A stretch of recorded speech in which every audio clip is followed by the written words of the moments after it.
राजस्थान के राजसमंद जिले में स्थित नाथद्वारा में भगवान श्रीनाथ जी का ऐसा विग्रह मौजूद है जिसके दर्शन मात्र से ही लोग मालामाल हो जाते हैं। यहाँ ऐश्वर्य बसता है, यहाँ धन दास के रूप में रहता है। और श्रीनाथ जी इतने चमत्कारी हैं कि जब औरंगजेब श्रीनाथ जी की मूर्ति को तोड़ने यहाँ आया तो उसकी उसी समय आंखों की रोशनी चली गई। हजारों सैनिकों ने यह मंजर देखा, लाखों लोग इस घटना के गवाह बने और फिर वापस जब वो श्रीनाथ जी के सामने नतमस्तक हुआ तभी जाकर उसकी आंखों की रोशनी वापस आई। आज भी वो जगह औरंगजेब जहां श्रीनाथ जी के सामने घुटनों पर बैठा था वो आज भी मंदिर में विद्यमान है। आज के इस वीडियो में हम आपको उन्हीं श्रीनाथ जी के मंदिर के इतिहास, चमत्कार और परंपराओं के बारे में बताएंगे। हमें पूरा विश्वास है इस पूरे वीडियो को देखने के बाद आप पर भी श्रीनाथ जी की कृपा बरसेगी, आप माला माल हो जाएंगे। नाथद्वारा में स्थापित भगवान श्रीनाथ जी के विग्रह को मूल रूप से भगवान कृष्ण का ही स्वरूप माना जाता है। राजसमंद जिले में स्थित नाथद्वारा के आसपास का क्षेत्र प्राकृतिक रूप से बहुत समृद्ध है। यह शहर अरावली पर्वतमाला के पास स्थित है और बनास नदी के किनारे बसा हुआ है। नाथद्वारा उदयपुर से मात्र 45 किलोमीटर की दूरी पर है। नाथद्वारा भगवान श्रीनाथ जी के मंदिर की वजह से देश विदेश में प्रसिद्ध धार्मिक पर्यटन स्थल के रूप में जाना जाता है। अब हम आपको मंदिर का इतिहास बताने जा रहे हैं। सबको मालूम है मुगल शासक औरंगजेब मूर्ति पूजा का विरोधी था, इसलिए उसने अपने शासन काल में मंदिरों को तोड़ने के आदेश दे दिए थे। लेकिन मंदिरों की तोड़फोड़ के साथ मथुरा जिले में स्थित श्रीनाथ जी के मंदिर को तोड़ने का काम भी शुरू हो गया। इससे पहले कि श्रीनाथ जी की मूर्ति को कोई क्षति पहुंचे, मंदिर के पुजारी दामोदर दास बैरागी मूर्ति को मंदिर से बाहर निकाल लाए। दामोदर दास वल्लभ संप्रदाय के थे और वल्लभाचार्य के वंशज थे। उन्होंने बैलगाड़ी में श्रीनाथ जी की मूर्ति को रखा और उसके बाद कई राजाओं से आग्रह किया कि श्रीनाथ जी का मंदिर बनाकर उसमें मूर्ति स्थापित करा दें। लेकिन औरंगजेब के डर से किसी ने भी उनका प्रस्ताव स्वीकार नहीं किया। अंत में दामोदर दास बैरागी ने मेवाड़ के राजा राणा राज सिंह के पास संदेशा भिजवाया, क्योंकि राणा राज सिंह पहले भी औरंगजेब को चुनौती दे चुके थे। ये बात 1660 की है जब किशनगढ़ की राजकुमारी चारुमती से विवाह करने का प्रस्ताव औरंगजेब ने भेजा तो चारुमती ने साफ इनकार कर दिया था। तब रातों रात राणा राज सिंह को संदेश भिजवाया गया। राणा राज सिंह ने बिना कोई देरी किए चारुमती से किशनगढ़ में विवाह किया। औरंगजेब इससे राणा राज सिंह को अपना शत्रु मानने लगा। यह दूसरा मौका था जब राणा राज सिंह ने खुलकर औरंगजेब को चुनौती दी और कहा कि उसके रहते हुए बैलगाड़ी में रखी श्रीनाथ जी की मूर्ति को कोई छू तक नहीं सकता। मंदिर तक पहुंचने से पहले औरंगजेब को 1 लाख राजपूतों से निपटना होगा। उस समय श्रीनाथ जी की मूर्ति बैलगाड़ी में जोधपुर के पास चौपासनी गांव में थी और चौपासनी गांव में कई महीने तक बैलगाड़ी में ही श्रीनाथ जी की मूर्ति की पूजा उपासना होती रही। यह चौपासनी गांव अब जोधपुर का हिस्सा बन गया है और जिस स्थान पर यह बैलगाड़ी खड़ी थी वहां आज श्रीनाथ जी का एक मंदिर बनाया गया। बताते चलें कि कोटा से 10 किलोमीटर दूर श्रीनाथ जी की चरण पादुकाएं उसी समय से आज तक रखी हुई है। उस स्थान को चरण चौकी के नाम से जाना जाता है। अब आपको वापस मुख्य कहानी की ओर ले चलते हैं, जहां चौपासनी से मूर्ति को सिहाड़ लाया गया। दिसंबर 1671 को सिहाड़ गांव में श्रीनाथ जी की मूर्ति का स्वागत करने के लिए राणा राज सिंह स्वयं गांव गए। यह सियाड़ गांव उदयपुर से 30 मील और जोधपुर से लगभग 140 मील की दूरी पर स्थित है, जिसे आज हम नाथद्वारा के नाम से जानते हैं। फरवरी 1672 में मंदिर का निर्माण पूरा हुआ और श्रीनाथ जी की मूर्ति को मंदिर में स्थापित कर दिया गया। अब हम श्रीनाथ जी के मंदिर के बारे में 10 रोचक तथ्य आपको बता रहे हैं। हमारा दावा है ये रोचक तथ्य आपको आज तक किसी ने नहीं बताए होंगे। पहला तथ्य है कृष्ण जन्मोत्सव पर 21 तोपों की सलामी। नाथद्वारा में जहां भगवान कृष्ण बाल रूप में विराजे हैं, वहां श्री कृष्ण जन्माष्टमी काफी धूमधाम से मनाई जाती है।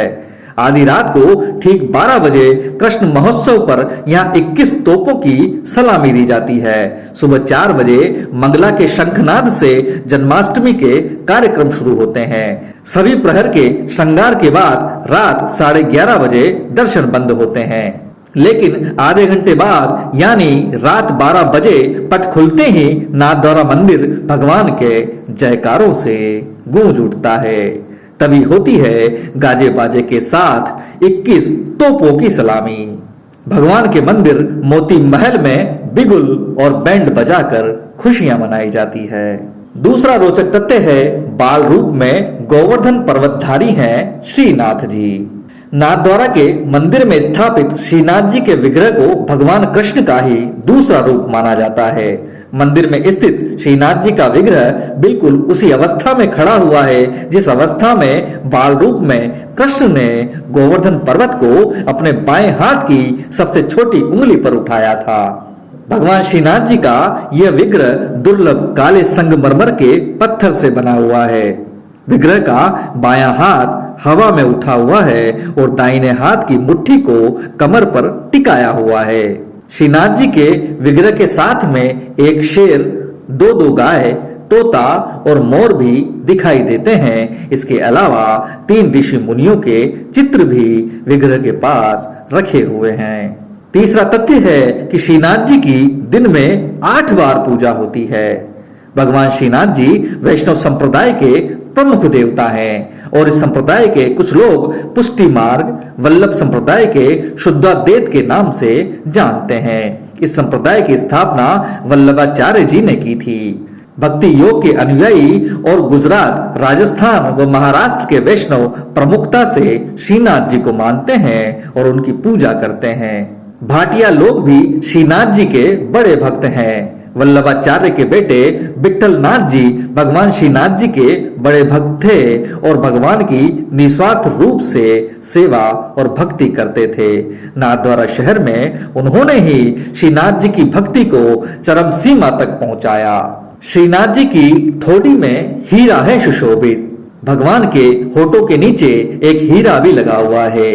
भले ही ये प्रसंग इतिहास में न हो, किंतु इसके लिए मान्यता है, जनश्रुति है कि श्रीनाथ जी की ठोड़ी पर जो मूल्यवान हीरा सुशोभित है वो मुगल शासक औरंगजेब की मां ने उन्हें भेंट किया था। एक बार औरंगजेब श्री नाथद्वारा मंदिर को ध्वस्त करने आया तो मंदिर की सीढ़ियां चढ़ते ही उसकी आंखें अंधी हो गई। उसने भयभीत होकर वहां से श्रीनाथ जी से अपने कुकृत्यों की क्षमा मांगी। इसके बाद ही उसकी नेत्र ज्योति वापस आई। औरंगजेब सेना सहित वापस लौट गया। जब यह घटना औरंगजेब की मां को पता लगी तो उसने ये हीरा मूर्ति के श्रृंगार के लिए अर्पित किया। श्रीनाथ जी से जुड़ी सभी संपत्ति मंदिर की। उदयपुर के तत्कालिक शासक ने 1934 में यह आदेश जारी किया था कि श्रीनाथ जी मंदिर से जुड़ी सभी प्रकार की संपत्ति पर पूर्णतया मंदिर का ही अधिकार होगा। उस समय श्रीनाथ जी मंदिर के मुख्य पुजारी श्री तिलकायत जी महाराज को मंदिर का संरक्षक, ट्रस्टी और प्रबंधक नियुक्त किया गया था। मंदिर से जुड़ी हुई 562 प्रकार की संपत्ति का दुरुपयोग न हो, इसलिए उदयपुर के शासक ने श्रीनाथ जी मंदिर की देखरेख का अधिकार अपने पास सुरक्षित रखा था। पिछवई कला का प्रमुख केंद्र। हिंदू धर्म की कला और संस्कृति में श्रीनाथ जी के भक्तों ने पिछवई कला में बहुत ही महत्वपूर्ण योगदान दिया है। पिछवई कला में कपड़े, कागज और दीवारों पर रंगों का इस्तेमाल करके बहुत ही सुंदर पेंटिंग बनाई जाती है। भगवान श्रीनाथ जी के कई सारे चित्र इसी पिछवई शैली में बनाए गए हैं। नाथद्वारा इस पिछवई कला का मुख्य केंद्र माना जाता है। नाथद्वारा मंदिर की जो दीवार बनाई गई है उसे श्रीनाथ जी की प्रसिद्ध शैली पिछवई पेंटिंग में बनाया गया है। इन सभी पेंटिंग को नाथद्वारा के कारीगरों ने ही बनाया है। एक और रोचक तथ्य यह है कि अर्पित किए जाते हैं 56 प्रकार के भोग। आपको ये बता दें कि इस मंदिर में 125 मन चावल का भोग रोजाना लगता है।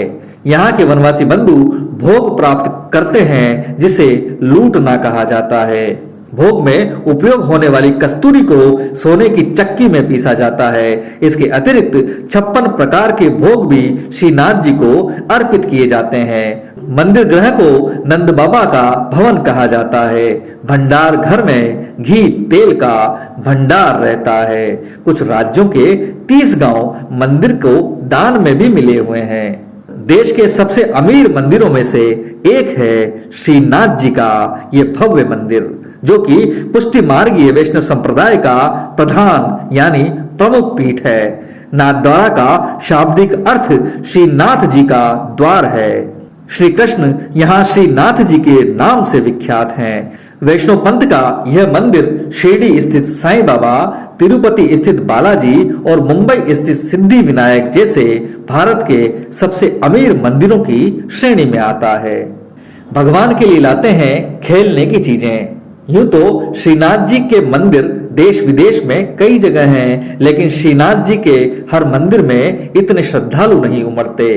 नाथद्वारा कस्बे की तंग गलियां मथुरा वृंदावन का एहसास कराती हैं। श्रीनाथ जी के प्रति लोगों में इतनी गहरी आस्था और श्रद्धा भाव है कि साल भर यहाँ भक्तों का हुजूम लगा रहता है। जो श्रीनाथ जी में आस्था रखते हैं वे मानते हैं कि यहाँ जो भी मन्नत मांगी जाती है वो जरूर पूरी होती है। इस मंदिर में श्रीनाथ जी छोटे बच्चे के रूप में होने के कारण कई बार भक्त भगवान के लिए छोटे बच्चों की खेलने की चीजें भी लाते हैं। कुछ भक्त चांदी से बनाए हुए जानवर, गाय और गाय चराने वाली छोटी छोटी लाठी पूजा के दौरान भगवान को चढ़ाते हैं। श्रीनाथ जी की यात्रा पर मिलता है फल, अर्थात जो व्यक्ति भारत के चारों कोणों पर स्थित रंगनाथ, द्वारिकानाथ तथा बद्रीनाथ की यात्रा करके श्रीनाथ द्वारा की यात्रा नहीं करता, उसे यात्रा का फल नहीं मिलता, ऐसा माना जाता है। तो दोस्तों, यह थी श्रीनाथ जी मंदिर के बारे में, श्रीनाथ जी के बारे में संपूर्ण जानकारी। यदि आपके जीवन में कोई तंगहाली है, कोई समस्या है, कोई दुविधा है, तो उसे कमेंट में जरूर लिखिए। हमें पूरा विश्वास है कि नाथद्वारा के श्रीनाथ जी आपकी हर इच्छा, हर मुराद, हर मनोकामना को पूरा करेंगे। श्रीनाथ जी की संपूर्ण जानकारी देने वाले इस एकमात्र वीडियो को ज्यादा से ज्यादा शेयर करके श्रीनाथ जी की कीर्ति को फैलाने में हमारी मदद कीजिए। यदि ये वीडियो आपको पसंद आया हो तो इसे लाइक कीजिए, शेयर कीजिए और सब्सक्राइब कीजिए। साथ ही अपनी समस्त मनोकामनाएं कमेंट में जरूर लिखें। हमें पूरा विश्वास है नाथद्वारा के श्रीनाथ जी उन्हें जरूर पूरा करेंगे।